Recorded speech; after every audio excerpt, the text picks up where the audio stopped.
All right, I want to welcome on my next guest. We've got former Rice quarterback and analyst, and also the host of SEC QB podcast on the Bleav Podcast Network. We're going to welcome on Taylor McHargue. Taylor, how's everything going? It's good. It's good. How are you doing? I appreciate you having me on. Absolutely, I'm doing all right so far. I know I was going to ask you to see, do you have any interest in playing quarterback in the District of Columbia, because we need one. I feel bad for Dwayne Haskins. I do. No, I don't. If I got hit full speed right now, I think I would just explode into a fine powder. Worse than Alex Smith? Golly, I can't believe that he is coming back. Wow. The other day I was like, man, if I'm him, or really if I'm his wife, I'm not sure how you sign off on him getting back on the field. I think it's an unbelievable story. Yeah. It's really fantastic, but I hope that he never actually has to play again. No, I was on the presser because I work at one of the radio stations in DC, and I was on the presser for, like, of course, it's the most people I've seen come on the presser for when he announces Kyle Allen's a starter. And I wasn't surprised that he benched Haskins. I was surprised he benched him this quickly. I thought give him to the Giants. The Giants are the worst team in football, and if he gets his ass handed to him versus the Giants, then you pull him. Right. Now it seems a little hasty. I think it was just he hasn't played well. But I was shocked that Haskins wasn't made the backup, that they're pulling this guy out who looks like he was in Vietnam. And like that leg, he's got that black thing on. It's like a battle wound. It's like that thing that Brett Favre used to advertise on infomercials, and that's like protecting him from infection. And he could play Sunday. Yeah, I'm surprised at how early it was. If you spend first-round capital on a quarterback and you start him for the season, my biggest thing is we know what Kyle Allen is. I'm not sure. Are you going to go to the playoffs with Kyle Allen? I don't think so. Maybe, but not with this roster. And it just felt premature to me. I mean, Dwayne Haskins is I think he deserved the first-round grade. I think he deserved to be taken as high as he did. Yeah. And it just felt early. I mean, I'm not sure that you got a full evaluation of him in 4 games. And I get that he wasn't playing well, but there are so many quarterbacks that go on to have great careers that in the first 8 games, even a full season of their career, really weren't very good. I just thought it was early.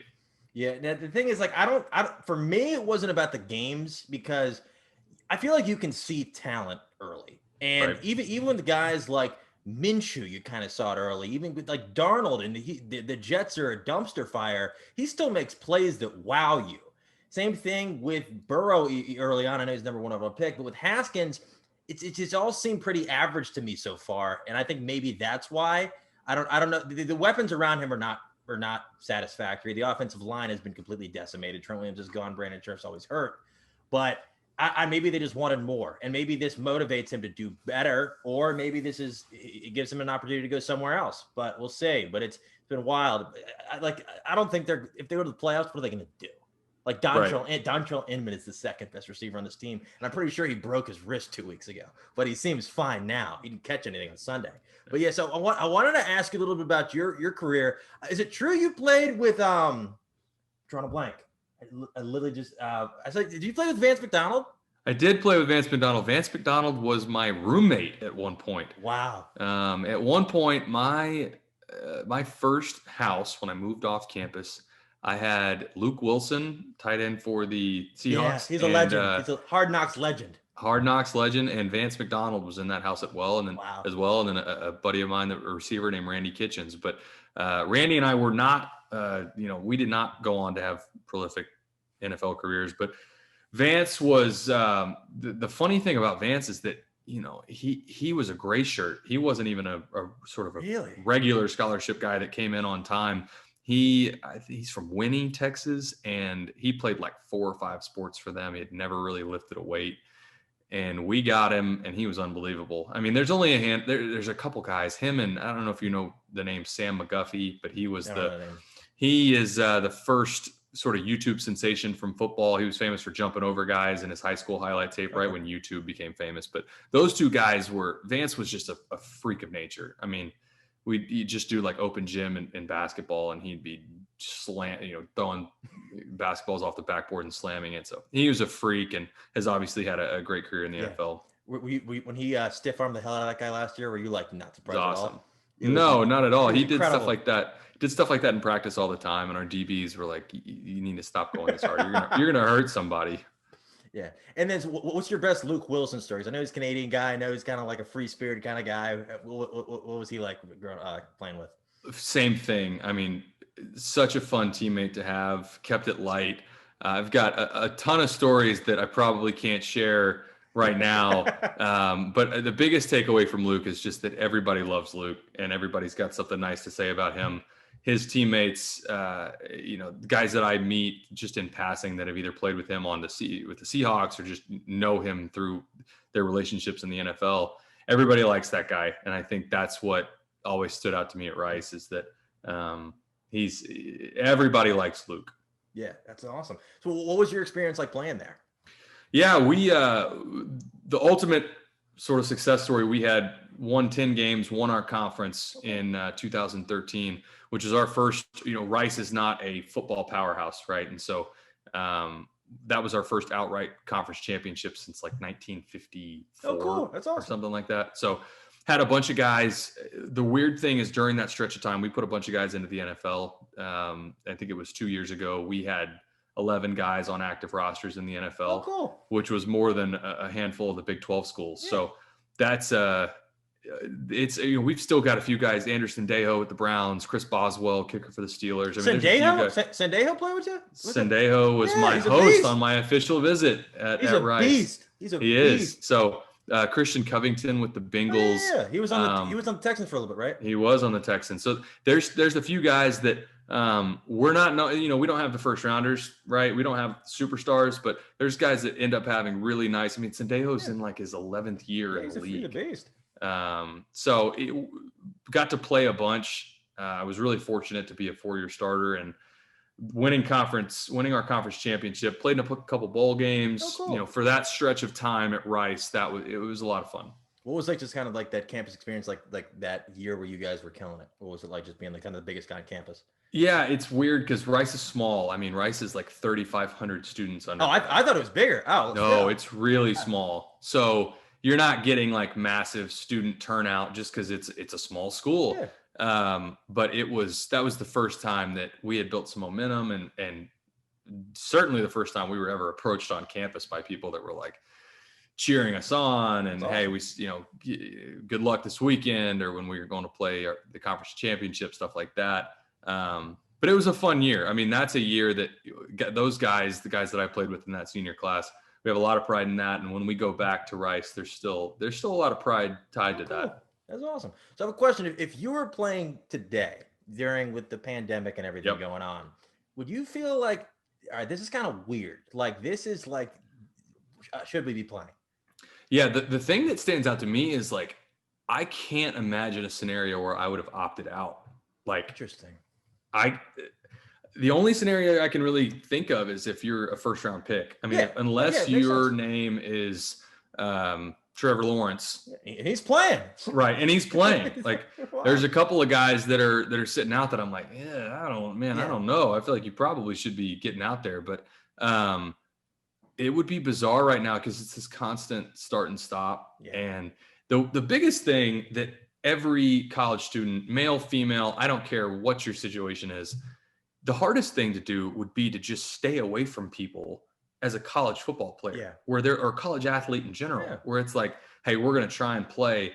Also, you can't see anybody outside of your teammates. It's going to work. Yeah, it's going to work. Right, exactly. And that's the hardest part. And I cannot put myself in the shoes of the 19-year-old version of myself if you told me, hey, you can't go see any of your friends right now. Yeah. The kid I'm thinking about is the kid who maybe plays college football for 1 year, has no prospects of playing in the pros, and then 5 years from now gets some condition. Who's responsible?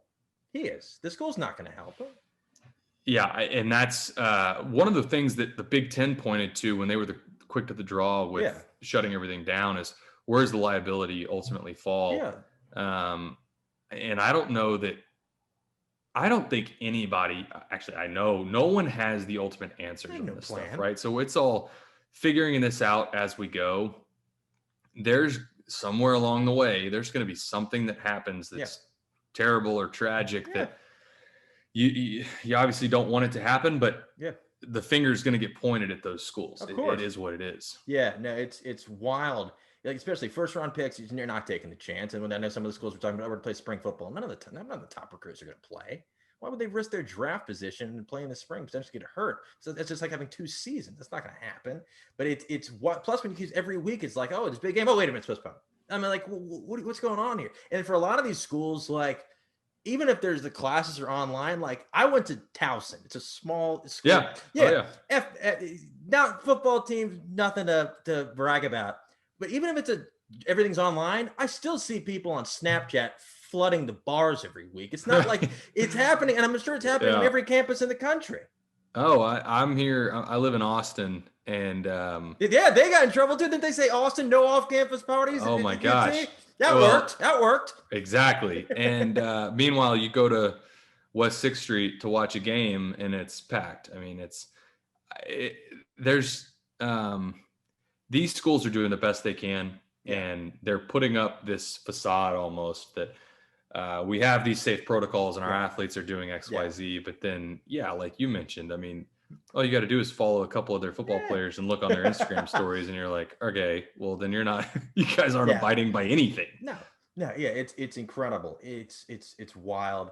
I hope nobody gets sick and they just can finish this out, and hopefully we can get a vaccine and this is over. But like, I get it for some of the smaller schools that really, especially the ones that they're getting TV revenue. They're not getting gate revenue. They want to kind of keep the smaller sports funded. I've seen there's been so many layoffs across the board. And I know a lot of the different departments are getting kind of cut off, especially even smaller. Like I saw some like tennis and swimming and SIDs across the board. And if you're trying to kind of salvage that, I get it.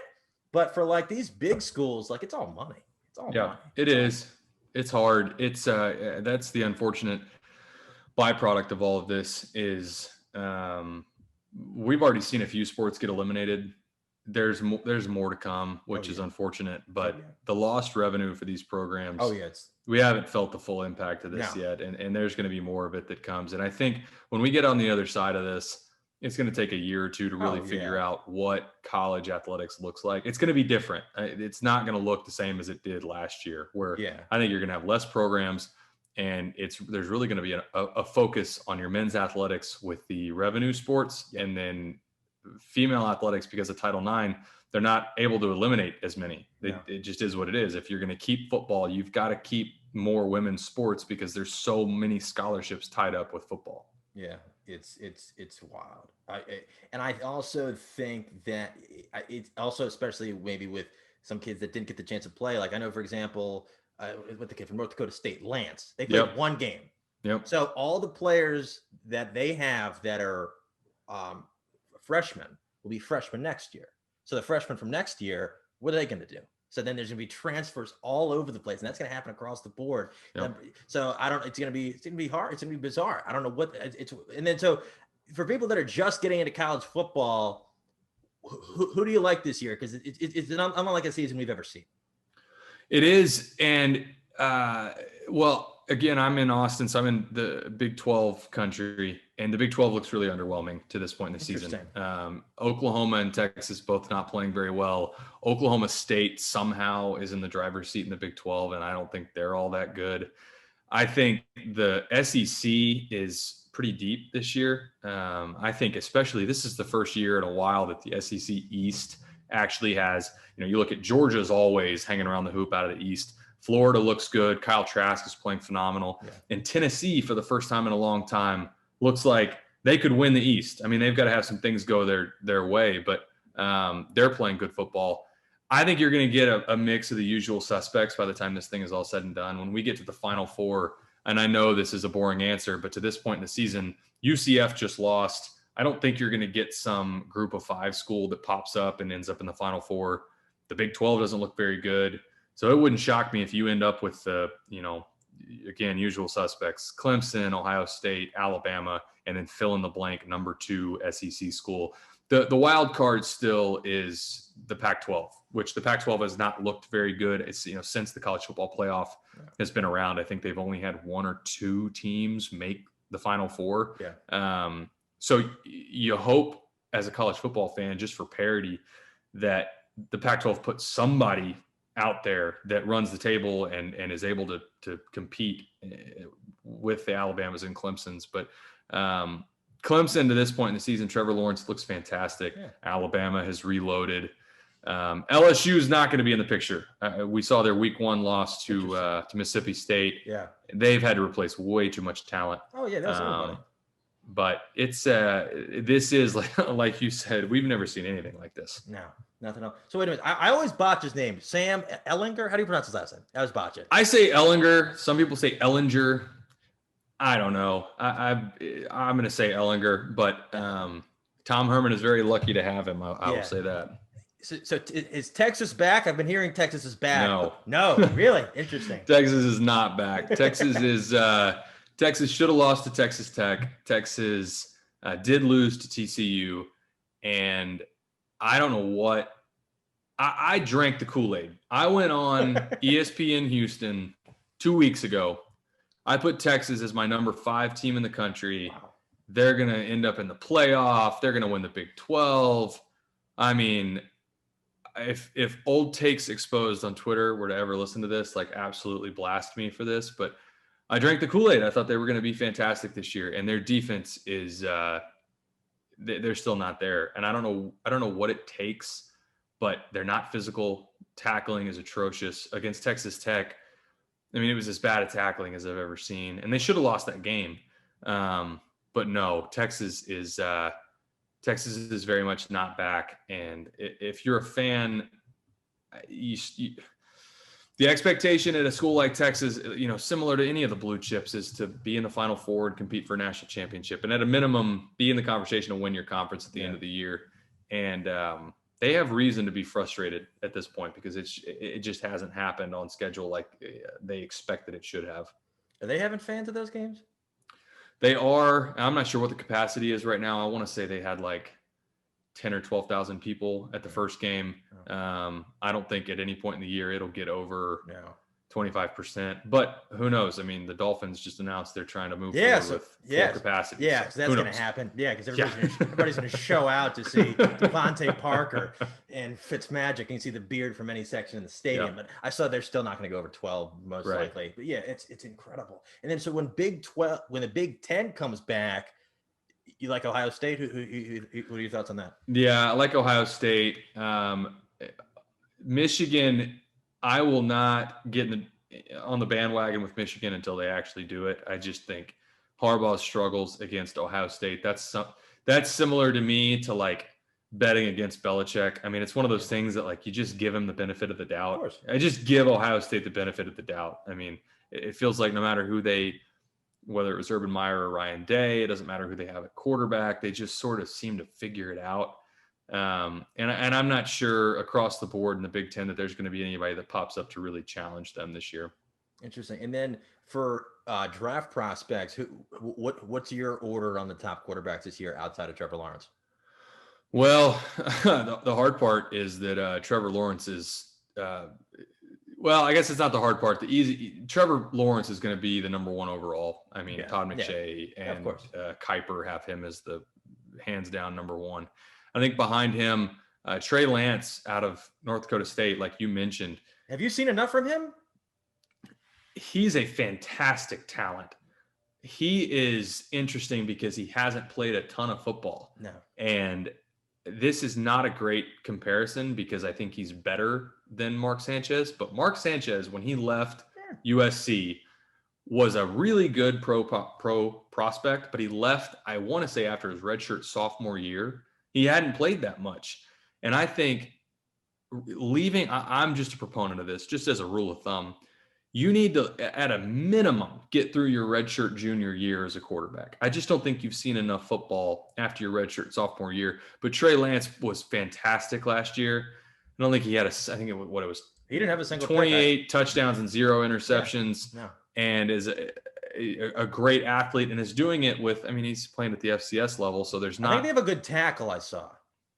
They do have a good tackle. He will certainly be taken, but Trey Lance is somebody that I think is going to have a long pro career.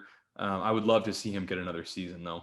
Yeah. Do you think he has more upside than Wentz did? I think he's a better athlete than Wentz. Wentz had all the intangibles too. I mean, when he came out, Wentz was accurate. He's a big dude. I don't think people realize that as well. I mean, Carson Wentz is a massive guy. 6'5", right? Yeah, he's like 6'5". He's well built. Like, he's a big dude. He's exactly what you look for in a pro prospect. I think they're honestly fairly similar. Trey Lance is a better athlete, though. He moves a little bit better. But like everything else, it's going to depend on where he goes, what the system is, and they've got to be patient with him, like we talked about with Haskins. Be patient, get him in, get him bought into your system, and I think he can do some pretty special things. What about the kid from Wake who transferred?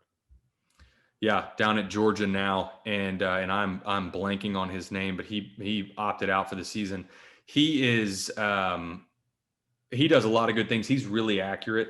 And that's another one that he's going to have a phenomenal pro career as well. Yeah, let me see if I can pull up his name. So I know they had a couple guys. I know they had a good receiver. I'm not sure. I think one of the guys. I think it was the receiver that opted out and opted back in. I know they have a good DN too. Basham, something like that. Yeah, and well, right now what's interesting is they have Stetson Bennett. Jamie Newman. That's right, Jamie Newman. Yeah. Forgive me for blanking on his name, but. He's really accurate. I think that's one of his best qualities is he puts the ball where it needs to be. Georgia's interesting right now because they had JT Daniels transfer in from USC, and it doesn't look like he's going to play.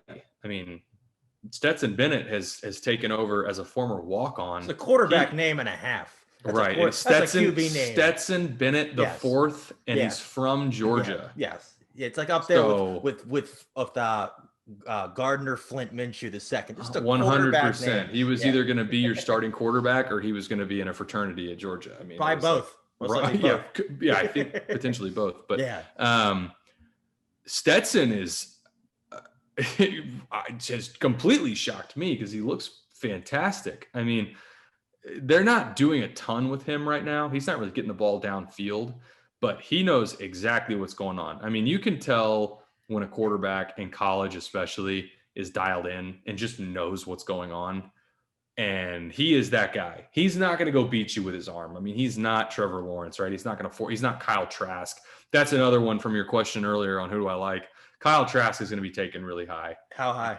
I think he's got the potential to be a top 10 pick. I mean, really? He is really well built. Depending on what he does this season, he's a similar case study to a Joe Burrow where it kind of comes out of nowhere. He's not going to be number one overall. But if he goes out and they win the SEC East and he plays like he has been the first couple of weeks, yeah, I wouldn't be surprised at all if there's a few pro teams right now that are going to be they're hurting for a quarterback. More than a few. Don't be surprised if you see a Kyle Trask get taken in the first round, even in the top 10 picks. Who would you comp him to?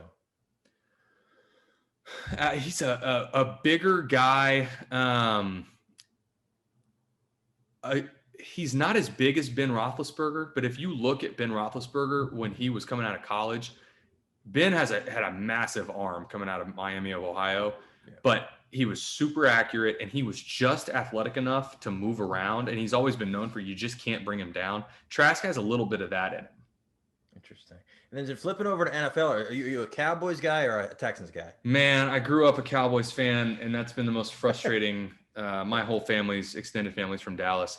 I went to Rice in Houston, so the Texans fans, I don't know. I think they got to go back to being the Oilers. I don't know why. The Oilers have the most fantastic uniforms ever in pro sports history. I will die on that hill. But if you held a gun to my head, I would say, yeah, I'm a Cowboys fan. What's going on with the defense? They're horrible. I mean, they're terrible.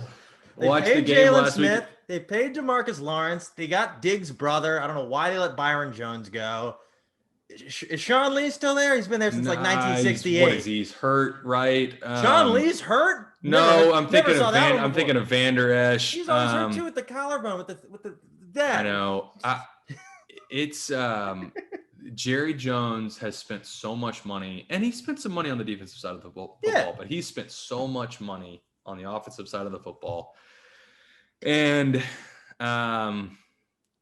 it's just frustrating. It's hard to watch. They can't stop anybody. I mean, they gave up, 307 yards on the ground. I was playing against Dak in fantasy. Yeah, he had a pretty good second half. He had a great second half, but they give up 300 yards rushing to the Browns. It was the most they'd ever given up in franchise history. And Chubb got hurt, so it was backup. Right. So it was Kareem Hunt and some other guy with I don't know if it was an interesting haircut, but yeah, that's interesting. Do you think Dax told the guys hey, defense, play like shit so I can get 500 yards and I get paid, and then when I get paid, I'll hook you up? Do you think that's the situation at all, or does the defense suck? No, I think if anything, this has proven that, and I'm a firm believer in this. Stats don't mean anything. There are specific stats that are really important. Yeah, I think there's anything related to turnovers is important. And certainly late game stats against winning teams, but just the stats that people love to point to because of the fantasy football world, touchdowns, yards, and completion percentage. That's easy to point to and say Dak deserves a pile of money. Look how many yards he threw for last year. But you've got to go back and look at when did it happen? Was it in crunch time? Yep. And that's what makes it hard right now. But I will say, Dak's not the problem. No. They've got a lot of problems. Dak's not it. And the more time goes on, the more expensive he gets. Yeah. I think they need to sign him. And I will say, I was one of the last ones, even this offseason, I was like, I don't know that he's worth what he thinks he's worth. Yeah. But you look at what he's doing right now, he's not the problem. They've got pieces on offense. But you can't win football games in the NFL consistently if you got to score 30 points a game. Yeah. I mean, you just can't do it. There's never been the teams that win Super Bowls in the NFL, by and large, are at a minimum a top 10 defensive team. Yeah. You kind of just got to start there. If you're in the bottom 10 on defense, you're not winning a Super Bowl. No. It's almost impossible. Yeah, I think that great offensive lineman a couple of years ago is no longer there. What's his name? The center who had the weird disease. He's gone. And then Lel Collins just had surgery. Tyron Smith, I just saw, probably not going to play Sunday. So it's wild. It's really interesting. Do you think they'll win the division at least? Because Washington's horrible. Daniel Jones can't stop turning the ball over. And Philly, I don't know who's playing receiver. I do think they'll win the division. I think it'll be it very easily could be a 7-win team that wins the division.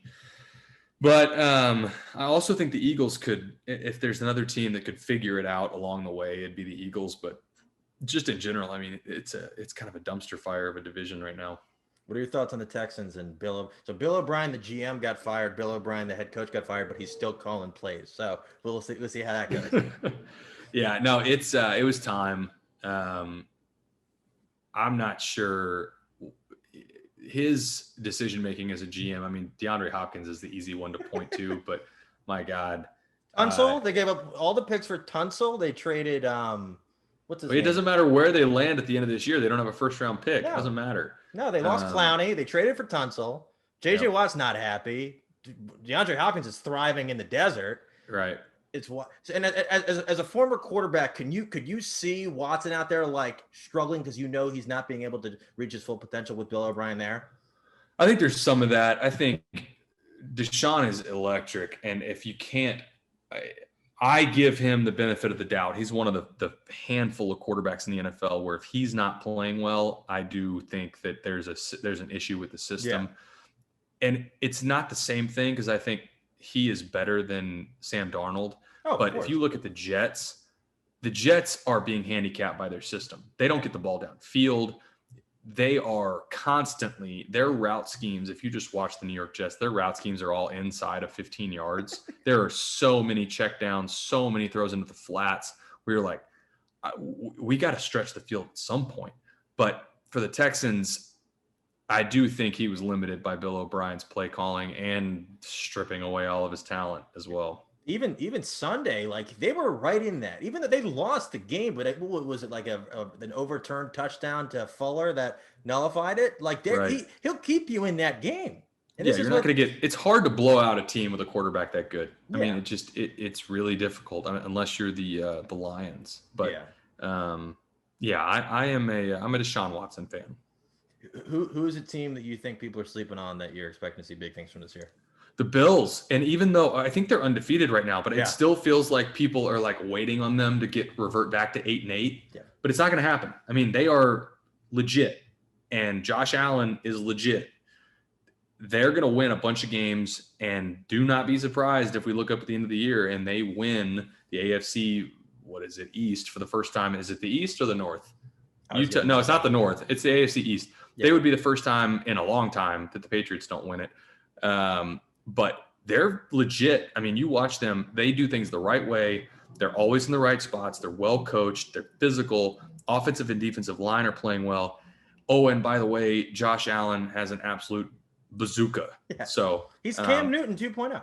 Yeah, he is. He's fantastic. I mean, he's a really good quarterback. Really good. And they got Diggs. They got a great surrounding cast from John Brown. They got, what's his name? Cole Beasley's their third receiver. They got he's like 35 and still thriving. He's been playing since the 90s. It's incredible. Yeah, but a lot of people have been comparing Haskins' start to Josh Allen. And while the numbers are very similar, I think it's just an eye test. You can see a difference. You could see Allen had something early on, even though the numbers are very similar. Did you know a lot of people were kind of sleeping on Allen when they drafted him? They thought, oh, this guy's not accurate. He's got a big arm. Are you surprised by his success? I am surprised at the Bills in general. I'm surprised that the Bills have groomed him and built around him the way that they have. I worry about Dwayne Haskins just because he plays in Washington, and I just don't trust Dan Snyder. I just don't trust that. Right. I just don't trust that they're going to make the right decisions. But I trust Ron Rivera, and that's what's hard. Yeah. And that's what makes this so interesting is your knee-jerk reaction is to be like, oh, they pulled the trigger too soon. But then you look at Ron Rivera and you say, if there's a guy in the NFL, I mean, he is beloved by everybody. I mean, Cam Newton loves that guy. If there's a coach in the NFL that I would trust, it would be him, but it's still, we talked about it earlier. It still feels like it was too early. Yeah. I don't think from what we've seen out of Josh Allen, I'm not sure that Dwayne Haskins has that in him, but if whatever he does achieve, it's not going to be in Washington. He's going to have to move on and do it somewhere else. And that's my favorite thing. Is everybody's saying, "Oh, they rushed him out. They rushed him out." I said, "Okay, then trade for him. He can be your quarterback." Right. Right. So it's not like he's banned from playing for the other 31 teams. If you think he's that phenomenal, go get him. He's third string right now. It's probably the cost has never been lower. Right. Yeah, but it's wild. And also with Rivera, especially battling cancer, you can see him. It was amazing to me how long it took him to get up a couple days ago, getting out of the press conference. And he's struggling. I know he's taking IVs at halftime the past couple of games. Right. He's struggling. And he's not going to take on all this added stress and make a decision he hasn't overthought. Right. He knew he's thought this through. And apparently, he also said that apparently Snyder gave him the blessing. And this is Snyder's guy, the local DC kid. I personally believe if Haskins wasn't from DC, fans would have been clamoring for the backup a lot sooner. That certainly could be the case. I mean, it is so hard to make a full evaluation on a quarterback that you spent a first-round draft pick on after 4 games. It's just, I don't think it's enough time. But on the flip side, they have a chance to go win the division, which is insane, but they can do it. And if you think Kyle Allen's going to get you there, who knows? I mean, if we look up at the end of the year and the Redskins have righted the ship and they go win a bunch of games and they win the division, then they get blown out in the wild card every 5 years. Exactly. Yeah, it's great. It's like Kirk Cousins. Oh, I won the division. Yeah, then you got blasted. So yeah, it's wild. It's interesting. Oh, that's really all the questions I really had for you. I appreciate you taking time. But how can people find you on social media and find your podcast? Yeah, man, I appreciate you having me on. This was a lot of fun. Twitter is at TMcHargue16, and I will spell that for everybody since it's not the easiest last name. It's MCHARGUE, so TMcHargue16. And then, I got our SEC QB podcast focused, as you might imagine, on the SEC. And we break down specifically the QB position with Josh Booty, former LSU quarterback, played in the league for a little bit. And that's on all platforms through the Bleav Podcast Network. So that's the easiest way to find us. And again, I appreciate you having me on. Absolutely, man. It's been a lot of fun. Really appreciate it.